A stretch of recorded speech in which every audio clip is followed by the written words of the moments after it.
L'attente peut être longue.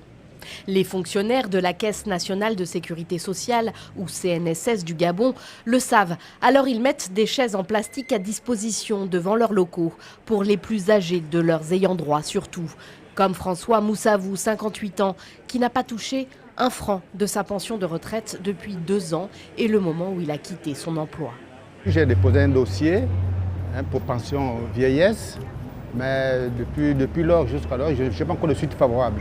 Je passe, je repasse, et depuis là même, je n'ai même pas encore reçu l'accusé de réception. Alors pour prétendre quand même avoir quelque chose. Donc, d'où ma présence ici ce matin pour le suivi, quoi. Il serait des milliers de retraités à attendre au Gabon de toucher leur dû. Une situation dénoncée depuis des années par l'opposition et la société civile dans le pays. Bon, avant c'était difficile parce qu'il y avait des gens qui mouraient.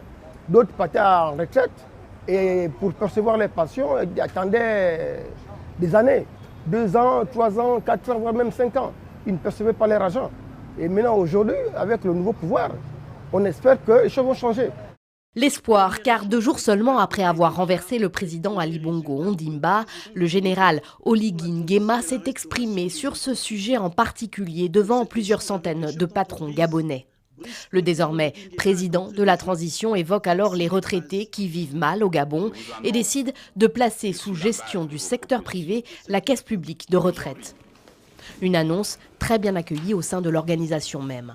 Il fallait impérativement que l'État intervienne pour essayer de relancer toute la gouvernance, améliorer justement cette gouvernance pour remettre la CNSS dans le droit fil. Donc je pense que c'est les décisions qui avaient déjà été arrêtées.